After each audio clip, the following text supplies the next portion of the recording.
ছাড়ো, মুখে তো একদম কাপড় ছেড়ে দাও। এই যে আমি রেকর্ড করছি, এটা কেউ জানবেও না। নুসরাতকে পুড়িয়ে মারার আগেই তাকে মানসিকভাবে হত্যা করে অধ্যক্ষ সিরাজ, দাবি পরিবার ও সহপাঠীদের। ওসি মোয়াজ্জেম ও রুহুল আমিনের বিরুদ্ধেও নির্যাতনের অভিযোগ।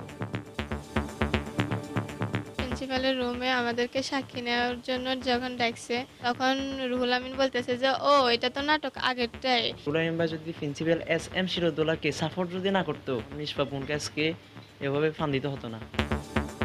ব্যবস্থাপনা কমিটির সম্পৃক্ততার প্রমাণ পেয়েছে তদন্ত দল, দ্রুততম সময়ে চার্জশিট। তিনি জড়িত থাকুন, তিনি যেই হন, যে দলেরই হন, যত ক্ষমতাশালী হন, তার বিরুদ্ধে ব্যবস্থা নেওয়া হবে। চার্জশিটটি যাতে আবার ফার্দার ইনভেস্টিগেশনের জন্য না আসে, আবার যেন কালক্ষেপে না হয়, সুতরাং আমরা সর্বোচ্চ দ্রুত দেওয়ার চেষ্টা করব। দেখছিলেন প্রধান শিরোনাম। সন্ধ্যার সময় সঙ্গে আছি আমি কামরুজ্জামান মামুন এবং আমি শিরিন আক্তার। এবার অন্যান্য শীর্ষ সংবাদ। সচেতনতার অভাবেই বারবার ঘটছে বড় দুর্ঘটনা। জাতীয় দুর্যোগ ব্যবস্থাপনা কাউন্সিলের সভায় প্রধানমন্ত্রী বললেন, ক্ষয়ক্ষতি কমাতে বাড়াতে হবে প্রচারণা। তুরাগে নির্মাণাধীন সেতুর পিলার ভেঙে দিল BIWTF। দুটি মিল গুঁড়িয়ে দেয়া হলেও আদালতের হস্তক্ষেপে ভাঙা যায়নি একই দাগে থাকা আরও দুটি স্থাপনা। চট্টগ্রাম বিশ্ববিদ্যালয়ে শিক্ষক নিয়োগ পরীক্ষা দিতে গিয়ে ছাত্রলীগ নামধারীদের অপহরণের শিকার মেধাবী এমদাদুল। নিয়োগ কার্যক্রম স্থগিত করল আদালত। বাসচাপায় পা হারানো রাসেলের কৃত্রিম পা সংযোজন, নতুনভাবে জীবন গড়ার স্বপ্ন। 2 সপ্তাহের অনুশীলনে ক্ষমতা ফিরবে হাঁটা চলার আশা CRP চিকিৎসকদের। এবং মিয়ানমার সীমান্তে তমরুখালে পিলার ও সুইচ গেট নির্মাণ হলে তলিয়ে যাবে ঘুমধুম। দাবি স্থানীয়দের। BGP বৈঠকে পানির গতিপথ স্বাভাবিক রাখার সিদ্ধান্ত।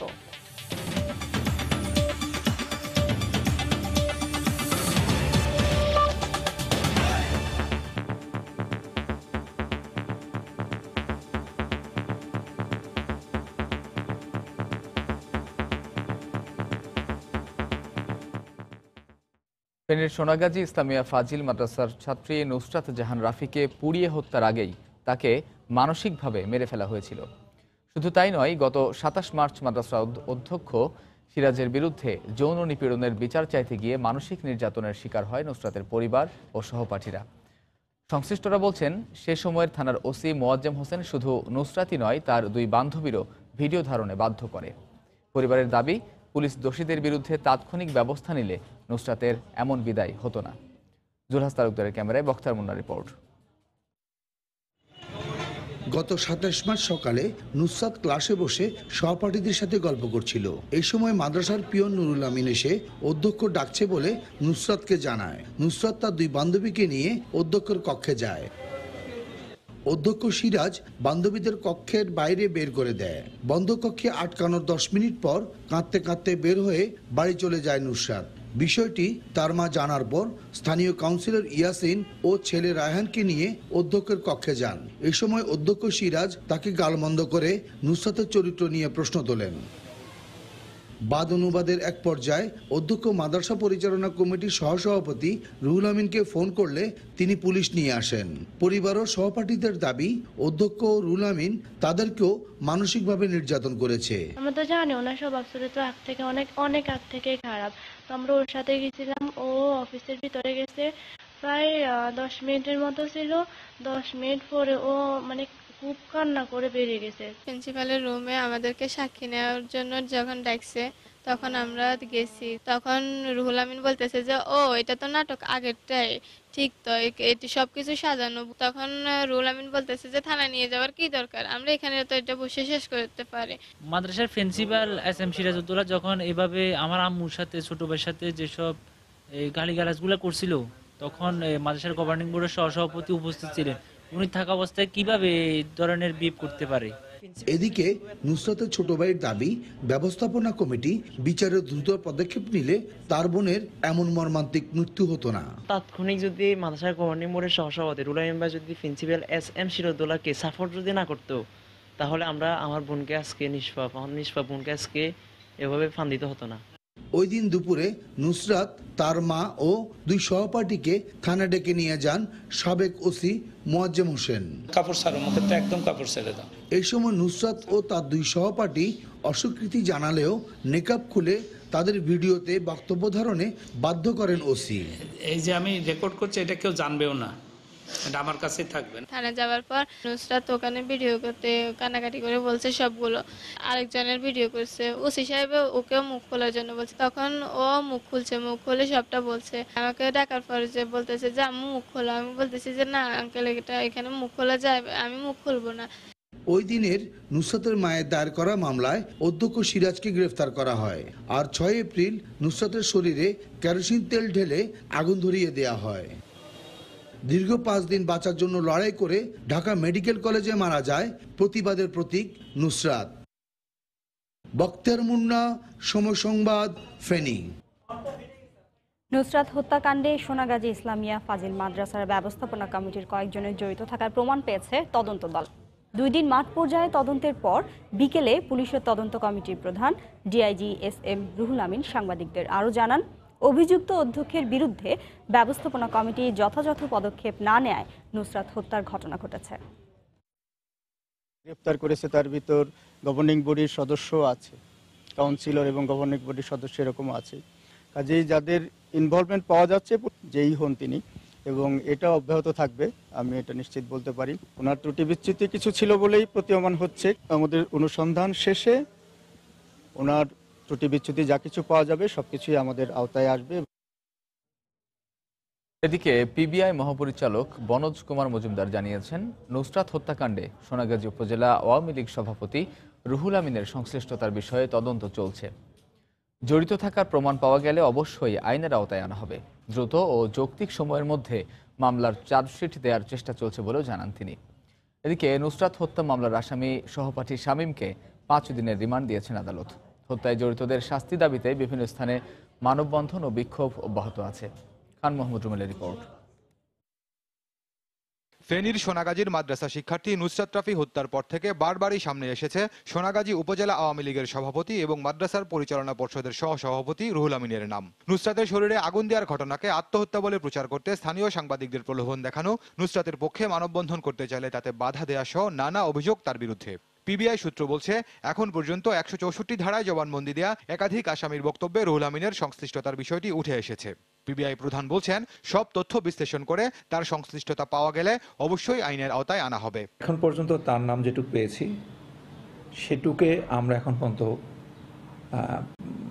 আমরা অ্যানালাইসিস করতে, যদি তার সম্পৃক্ততা আমাদের কাছে সেরকম থাকে আমরা অবশ্যই তাকে এই মামলায় আমরা চালান দেব। এই মামলায় যে 6 সন্দেহভাজনের বিদেশ গমনে নিষেধাজ্ঞা চেয়ে চিঠি দেওয়া হয়েছিল তার মধ্যে 3 জন গ্রেফতার হয়েছে। এছাড়া ইফতেখার রানা, মহিউদ্দিন শাকিল সহ আরও একজনকে গ্রেফতারের চেষ্টা চলছে বলে জানান তিনি। তো আমরা যে পয়েন্টে টার্গেট করছি সেটি সফল হয়েছে এবং প্রথম দিকে তারা ধরার পর মুখ খোলে নেয়, ফলে আমরা তৈরি হয়ে গেছিলাম। পরে আমাদের সারা দেশ থেকে জিজ্ঞাসাবাদের টিম নিয়ে এসে যখন জিজ্ঞাসাবাদের ব্রেকডাউন করে তখন আমরা বিষয়টি মোটামুটি এদিকে বুধবার পুরান ঢাকা থেকে গ্রেফতার শামীমকে আদালতে হাজির করে 5 দিনের রিমান্ডে নেওয়া হয়েছে।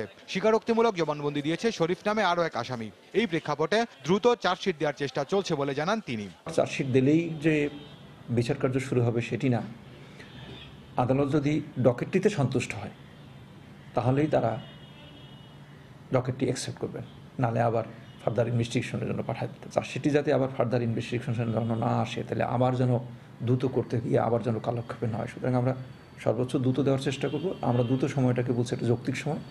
বিচারের বিরুদ্ধে জাগ্রত হোক শুভবোধ, বিচারের আওতায় নিয়ে আসা হোক ধর্ষক ও হত্যাকারীদের। হাতে হাত রেখে কণ্ঠে কণ্ঠ মিলিয়ে নুসরাত হত্যার বিচার দাবি করেন রাজধানীর নালন্দা উচ্চ বিদ্যালয়ের শিক্ষার্থীরা। ধানমন্ডির ছায়ানট সংস্কৃতি ভবনের সামনে আয়োজিত মানববন্ধনে শিক্ষার্থীদের পাশাপাশি অংশ নেন শিক্ষক ও অভিভাবকরাও। খান মোহাম্মদ রুমেল, সময় সংবাদ, ঢাকা। দুর্যোগ দুর্ঘটনায় মানুষের সচেতনতা জরুরি উল্লেখ করে প্রধানমন্ত্রী শেখ হাসিনা বলেছেন, সচেতনতা না থাকার কারণেই বারবার অগ্নিকাণ্ডের মতো বড় বড় দুর্ঘটনা ঘটছে। সকালে প্রধানমন্ত্রীর কার্যালয়ে অনুষ্ঠিত জাতীয় দুর্যোগ ব্যবস্থাপনা কাউন্সিলের সভায় একথা বলেন শেখ হাসিনা। এ সময় দুর্যোগের ঝুঁকি প্রশমন করে ক্ষয়ক্ষতি কমানো এবং মোকাবিলায় নির্দেশনা প্রচারের তাগিদ দেন সরকার প্রধান। প্রাকৃতিক দুর্যোগ, বন্যা, জলোচ্ছ্বাস আর ঘূর্ণিঝড়ের পাশাপাশি সভ্যতার বিকাশজনিত দুর্ঘটনা, দুর্বিপাক কতটা ভয়াবহ আর করুণ হতে পারে বনানী এবং চুড়িহাট্টার অগ্নিকাণ্ডে তা দেখেছে দেশের মানুষ। বারবার ঘটা এমন দুর্ঘটনায় প্রাণ যাচ্ছে মানুষের, প্রশ্নের মুখে জীবনের নিরাপত্তা। এমন বাস্তবতায় বৃহস্পতিবার সকালে প্রধানমন্ত্রীর কার্যালয়ে অনুষ্ঠিত হয় জাতীয় দুর্যোগ ব্যবস্থাপনা কাউন্সিলের সভা। প্রধানমন্ত্রীর সভাপতিত্বে এতে অংশ নেন সংশ্লিষ্ট ৪১টি সংস্থা ও বিভাগের নীতি নির্ধারকরা। সভার শুরুতেই দুর্যোগের ঝুঁকি মোকাবেলায় প্রধানমন্ত্রী দিক নির্দেশনামূলক বক্তব্য রাখেন। তিনি বলেন, সচেতনতার ঘাটতি ছিল বলেই সম্প্রতি বড় বড় দুর্ঘটনায় প্রাণহানির শিকার হয়েছে মানুষ। পুরনো ঢাকায় যে ঘটনাগুলি ঘটলো, একটা ছিল এর আগে নিমতলী, আবার কিছুদিন আগে সেখানে নানা ধরনের কেমিক্যাল রাখার কারণে দুর্ঘটনা ঘটলো। বহুতল ভবনে আগুন লাগলো। সেখানে যে জিনিসটা লক্ষণীয় ছিল যে সেখানে যারা কর্মরত ছিলেন তাদের মাঝে কোনো সচেতনতা ছিল না। সেখানে যে ফায়ার এক্সিট আছে সেটা সম্পর্কে তারা জানে না। দুর্ঘটনাগুলি যাতে না ঘটে তার জন্য কি কি ব্যবস্থা নেওয়া দরকার সেটাও আমাদেরকে চিন্তা করতে হবে, পরিকল্পনা করতে হবে। আসন্ন বর্ষা মৌসুমে যাতে বন্যায় ক্ষয়ক্ষতি নিয়ন্ত্রণে রাখা যায় সে ব্যাপারে প্রস্তুতি নেয়ার নির্দেশ দিয়ে শেখ হাসিনা বলেন, দুর্যোগের ঝুঁকি প্রশমনে মানুষকে সচেতন করে তোলার পরিকল্পনা জরুরি। সামনে কিন্তু আরেকটা সময় আসছে, বন্যার সময়। ক্ষতির পরিমাণটা কত কম হতে পারে সেটাই আমাদের ভেবে দেখতে হবে, সেভাবে ব্যবস্থা নিতে হবে। খুব ছোট আকারে কিছু দিক নির্দেশনা, এই নির্দেশনাগুলি ব্যাপকভাবে প্রচার করা দরকার। বহুতল ভবন নির্মাণে সংশ্লিষ্টদের আরও সতর্কতা অবলম্বনের আহ্বান জানান সরকার প্রধান। তিনি বলেন, সম্প্রতি ঘটে যাওয়া দুর্যোগ দুর্ঘটনা দক্ষতার সাথে সামাল দিয়েছে সরকার। 16 কোটি মানুষের যেখানে বসবাস, আমি জানি না কোনো পশ্চিমা দেশে যদি এরকম জনসংখ্যা হয় তারা সেটা সামাল দিতে পারবে কিনা আমার সন্দেহ আছে, পারবে না। দেবাশিস রায়, সময় সংবাদ, ঢাকা। সন্ধ্যার সময় আরো থাকছে।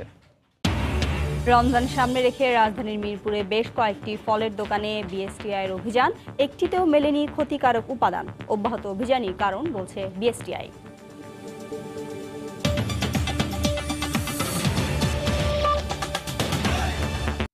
চট্টগ্রাম বিশ্ববিদ্যালয়ের প্রাণিবিদ্যা বিভাগের শিক্ষক নিয়োগ কার্যক্রম স্থগিত করেছেন উচ্চ আদালত। শিক্ষক নিয়োগ মৌখিক পরীক্ষা দিতে গিয়ে ছাত্রলীগ নামধারীদের হাতে অপহরণের শিকারের জেরে এ নির্দেশ দেন আদালত। অপহরণের শিকার প্রধানমন্ত্রী স্বর্ণপদকপ্রাপ্ত ছাত্র এমদাদুল হক জানান, চাঁদা না দেয়ায় মৌখিক পরীক্ষা ঠেকাতে কয়েকজন দুষ্কৃতকারী তাকে অপহরণ করে। তার অভিযোগ, আবারও মৌখিক পরীক্ষার আবেদন করলেও বিশ্ববিদ্যালয়ের প্রশাসন এখনও নীরব। গত ২৭শে মার্চ চট্টগ্রাম বিশ্ববিদ্যালয়ের প্রাণিবিদ্যা বিভাগের প্রভাষক নিয়োগে মৌখিক পরীক্ষা দিতে যায় একই বিভাগের স্নাতক ও স্নাতকোত্তর পরীক্ষায় প্রথম স্থান অর্জনকারী প্রধানমন্ত্রীর স্বর্ণপদকপ্রাপ্ত এমদাদুল হক। তার অভিযোগ, চাঁদা না দেয়ায় পরীক্ষার কেন্দ্রে ঢোকার আগেই অপহরণ করে ছাত্রলীগের কয়েকজন নেতাকর্মী। পরে মারধর করে শিবির কর্মী আখ্যা দিয়ে থানায় সোপর্দ করে তারা। এতে ওই দিন পরীক্ষা দিতে পারেননি তিনি। ছোট ভাইদের কিছু আর্থিক দাবি দেওয়া আছে। আমি বললাম, কেমন দাবি দেওয়া?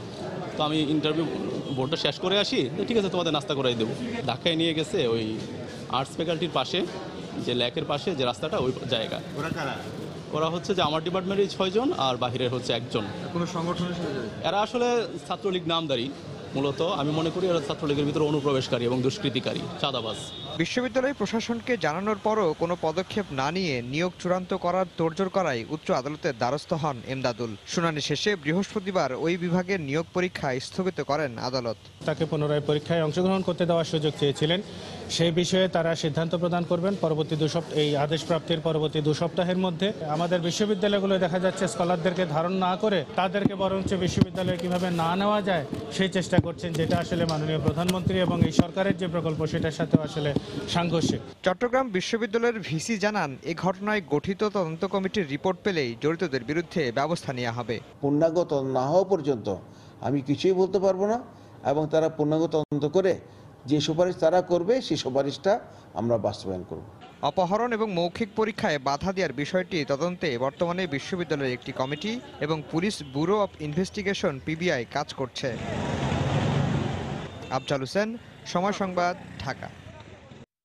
প্রায় 1 বছর ক্র্যাচে ভর করা জীবনের ইতি টেনে আর দুঃসহ স্মৃতি পেছনে ফেলে অনেকটাই স্বাভাবিক জীবন ফিরে পেলেন গ্রিন লাইন বাসের চাপায় পা হারানো প্রাইভেট কার চালক রাসেল সরকার। সকালে সাভারের পক্ষাঘাতগ্রস্তদের পুনর্বাসন কেন্দ্র সিআরপিতে তার কৃত্রিম পা সংযোজন করা হয়। চিকিৎসকরা জানান 2 সপ্তাহের অনুশীলন শেষে আবারও আগের মতো হাঁটা চলায় সক্ষম হবেন রাসেল। রাশেদ বাপ্পির রিপোর্ট। ধীর পায়ে একটু একটু করে সামনে এগিয়ে চলা, পেছনে ফেলে শত সহস্র দুঃসহ স্মৃতি আর যন্ত্রণা। এ কোনো নিছক গল্প নয়, এ গল্প সংগ্রামের, প্রতিবাদের, হাজারো প্রতিবন্ধকতাকে দূরে ঠেলে ঘুরে দাঁড়ানোর।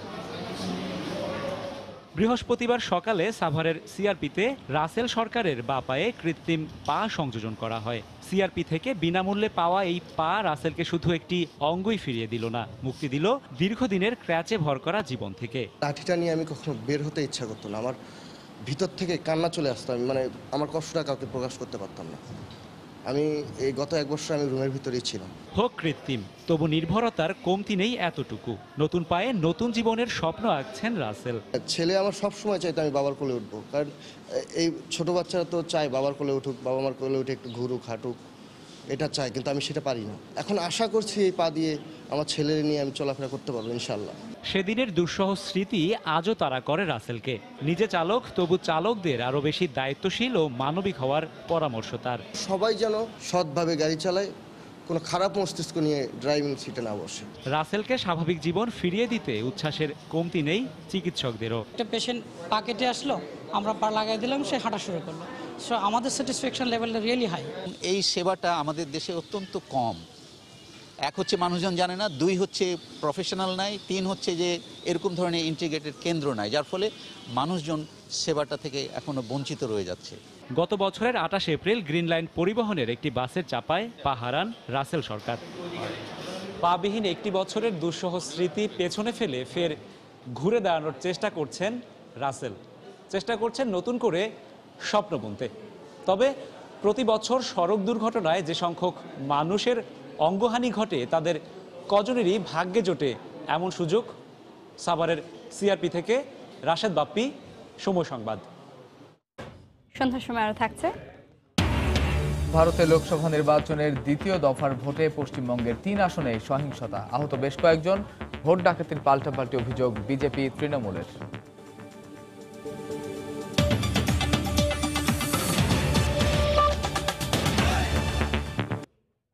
মিয়ানমার সীমান্তে তম্বুখালে পিলার ও স্লুইস গেট নির্মাণের কারণে শূন্যরেখার পাশাপাশি ঘুমধুম পানিতে তলিয়ে যাবে বলে আশঙ্কা করছেন স্থানীয়রা।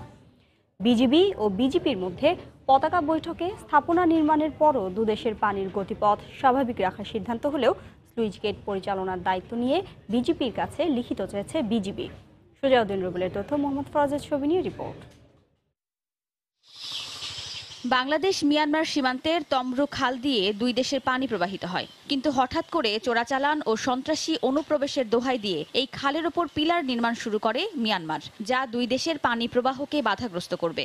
এ ব্যাপারে বারবার মিয়ানমারকে প্রতিবাদলিপি দেয়া হলেও কোনো সাড়া দেয়নি। 150 ফিট ভিতরে মিয়ানমারের ভিতর দিয়ে তারা একটু বাঁধ নির্মাণ করতেছে, কাটা দিচ্ছে। একটু পানি যদি একটা বড় লক্ষ্য, এখানে অনেক পানি উঠবে। তম্বুর থেকে শুরু করে শেষ মাটি পর্যন্ত 100-এর উপর খাল আছে। কোনো খালতে এরকম নেট দাও না তুমি, যদি তোমার ওখানে সন্ত্রাসী ঢুকতে পারে অথবা কোনো একটা যদি তোমার যদি বই থাকে, তাহলে ওই খালগুলো কেন তুমি দাও নাই? আমরা এখান থেকে সারাইবার জন্য ওরা কি খাল ব্লক করেছে। যে স্থানীয় জনপ্রতিনিধি জানালেন, খালে পিলার ও স্লুইস গেট নির্মাণের ফলে শূন্যরেখার পাশাপাশি ঘুমধুম পুরো ইউনিয়নের ঘরবাড়ি, রাস্তাঘাট ও ফসলি জমি পানিতে তলিয়ে যাবে। আগে পানি উঠলে মনে করেন 8-10 ঘন্টার মধ্যে চলে যেত, এখন পানি উঠলে হয়তো 8-10 দিন থাকি যাবে, পুরো এলাকায় প্লাবিত হয়ে যাবে। বৃহস্পতিবার দুপুরে এ বিষয়ে ঘুমধুম 0 পয়েন্টে বাংলাদেশের অভ্যন্তরে পতাকা বৈঠকে বসে বিজিবি ও মিয়ানমারের বিজেপি। 2 ঘন্টার বৈঠক শেষে স্থাপনা নির্মাণের পরও 2 দেশের পানির গতিপথ স্বাভাবিক রাখার সিদ্ধান্ত নেওয়া হয়। তবে স্লুইস গেট পরিচালনার দায়িত্ব নিয়ে বিজেপির কাছে লিখিত চেয়েছে বিজিবি। তারা স্লুইস গেটের মতো করেছে যে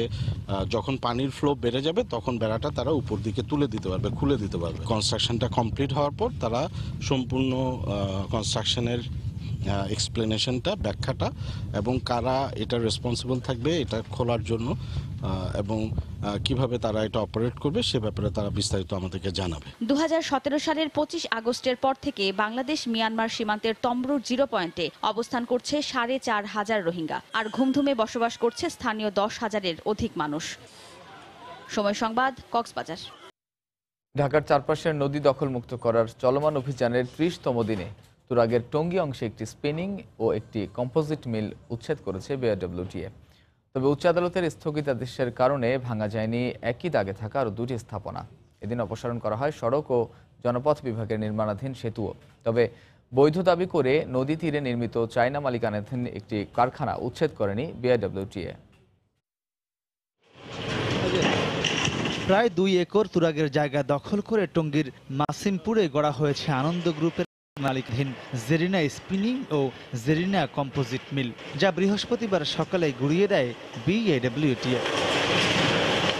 উচ্ছেদ চলাকালে সরেজমিনে এসে আনন্দ গ্রুপের মালিক, নির্বাহী ম্যাজিস্ট্রেট ও বিএডব্লিউটিএর কর্মকর্তাদের সঙ্গে উচ্ছেদের বৈধতা নিয়ে উত্তপ্ত বাক্য বিনিময় করেন।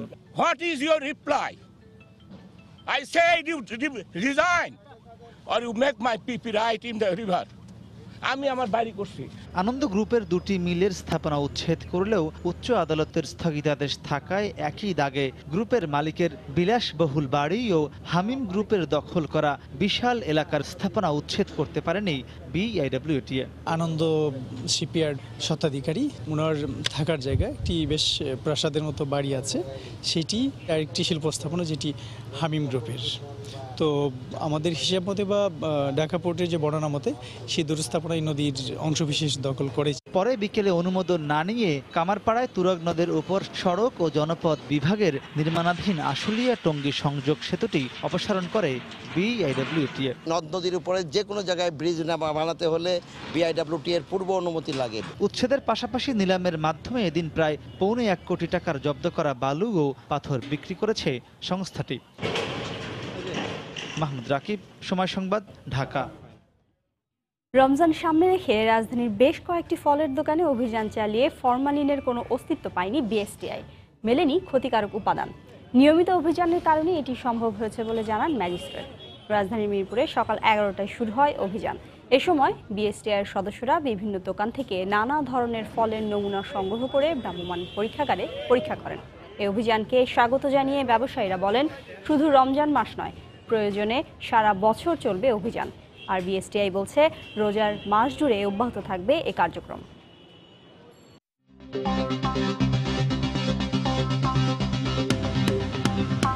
আমরা চাই যে এইরকম নারীরা আরো আগাইয়া যাক, তার নিরাপত্তাটা যেন শহরে ঠিক থাকে। দেখবেন সংবাদের শেষাংশে। মানিকগঞ্জে মা ও মেয়েকে ধর্ষণের অভিযোগ উঠেছে এলাকার এক ইউপি মেম্বারের ছেলের বিরুদ্ধে। এ ঘটনায় মামলা দায়েরের পর থেকে পলাতক রয়েছে অভিযুক্ত মোহাম্মদ আলী। নির্যাতিতা গৃহবধূর অভিযোগ, 4 বছর আগে মানিকগঞ্জের ঘিওরের সমিল মালিক মোহাম্মদ আলী তার কাছ থেকে টাকা ধার নেয়। পরে টাকা ফেরত চাইলে তাকে কৌশলে ডেকে নিয়ে ধর্ষণ করে এবং তা মোবাইলে ধারণ করে সে। এরপর প্রায়ই ভিডিওটি ইন্টারনেটে ছেড়ে দেওয়ার ভয় দেখিয়ে একাধিকবার তার উপর পাশবিক নির্যাতন চালানোর অভিযোগ করে সে। গত সোমবার নির্যাতিতার 12 বছরের মেয়েকে পড়ানোর নামে ধর্ষণ করে অভিযুক্ত আলী। বিষয়টি জানাজানি হলে মঙ্গলবার রাতে সদর থানায় একটি মামলা করেন নির্যাতিতা গৃহবধূ। 3-4 জন লোক একদিন এক এক লোক নিয়ে ওইটা ভিডিও করে, ভিডিও করার পরে ওইটা দিয়ে আমার আর ওয়াত করে, দুইটা অঙ্ক করে। তারপরে কয় কি যে আমি তো যেমনি যেমনি শিখাই দিব, তুই সেই সব কাজ করবি। মেয়ের প্রতি দৃষ্টি পড়ে তখনই সেই মা বাধা দেয়। থানার লোকজন যখন আসে তখন সে পালায় যায়। এর পরবর্তীতে মহিলা আসে, মামলা করে। দেখছেন সন্ধ্যার সময়। বছরের পর বছর সুনামগঞ্জের রাস্তায় ইজি বাইক নিয়ে ছুটে চলেছেন এক নারী। জীবনযুদ্ধে লড়াই করে টিকে থাকা এই নারীর নাম যাত্রী রানী বর্মন। সারাটা জীবন ঘাত প্রতিঘাতের মধ্যে পেরিয়ে দৃঢ় মনোবলের কারণে আজ তিনি স্বামী সন্তান আর গাড়ি চালিয়ে অনেকটাই সুখী। স্বপ্ন দেখেন আরও এগিয়ে যাবার। হিমাদ্রি শেখর ভদ্রকে সঙ্গে নিয়ে নৌশদ আহমদ চৌধুরীর ক্যামেরায় এই নারীর কথা জানাচ্ছেন ইকরামুল কবির। সুনামগঞ্জের তাহিরপুর উপজেলার খোলাহাটি গ্রামের শোভারানী বর্মন ও দেবেন্দ্র বর্মনের 3 মেয়ে যাত্রী, সুচিত্রা ও বিচিত্রা। ওদের বাবা হঠাৎ মারা যাওয়ার পর বিপর্যস্ত অবস্থার মধ্যে পড়ে তাদের সংসার। আমরা ছোটবেলা থেকে আমরা 3 বোন কাজ করছি মানুষের বাসাত। মা কাজ করছে, 4জন 4খানে থাকছি, আমরা কোনো সময় একসাথে হইতে পারছি না। হঠাৎ করে আমি টেলারের কাজ শিখলাম, টেলারের কাজ শিখিয়া এরপর মার এক কান আনলাম, 3 বোন এক জায়গাতে আনলাম।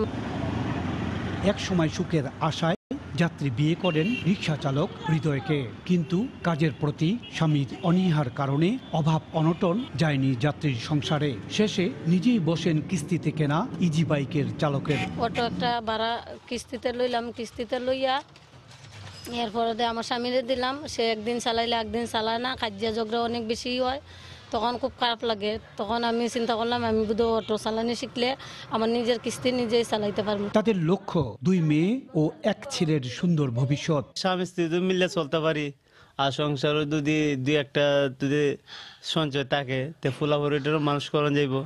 আর যাত্রীর পথ চলার নিরাপত্তার দাবি জানিয়েছেন নারী নেত্রীরা।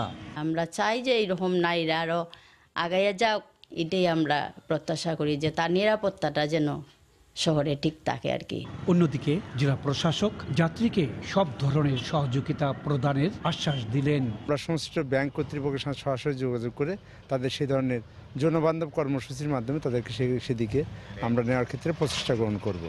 যাত্রীকে প্রতি সপ্তাহে 2500 টাকা ইজি বাইকের কিস্তি পরিশোধ করতে হয়। ইকরামুল কবির, সময় সংবাদ, সুনামগঞ্জ। এ পর্যায়ে শীর্ষ সংবাদ জানিয়ে দিচ্ছি আরেকবার। কাপড় ছাড়ো, মুখে তো একদম কাপড় ছেড়ে দাও। এই যে আমি রেকর্ড করছি এটা কেউ জানবেও না। নুসরাতকে পুড়িয়ে মারার আগেই তাকে মানসিকভাবে হত্যা করা হয় দাবি পরিবারের। ব্যবস্থাপনা কমিটির সম্পৃক্ততার প্রমাণ পেয়েছে তদন্ত দল, দ্রুততম সময়ে চার্জশিট। সচেতনতার অভাবেই বারবার ঘটছে বড় দুর্ঘটনা। জাতীয় দুর্যোগ ব্যবস্থাপনা কাউন্সিলের সভায় প্রধানমন্ত্রী বললেন, ক্ষয়ক্ষতি কমাতে বাড়াতে হবে প্রচারণা। এবং তুরাগে নির্মাণাধীন সেতুর পিলার ভেঙে দিল বিআইডব্লিউটিএ। 2টি মিল গুড়িয়ে দেওয়া হলেও আদালতের হস্তক্ষেপে ভাঙা যায়নি একই দাগে থাকা আরও 2টি স্থাপনা। এই ছিল সন্ধ্যার সময়। আপনার মোবাইলের সময় সংবাদ দেখতে ও সব খবর পেতে ডাউনলোড করুন সময় অ্যাপ। সঙ্গে থাকুন সময়ের।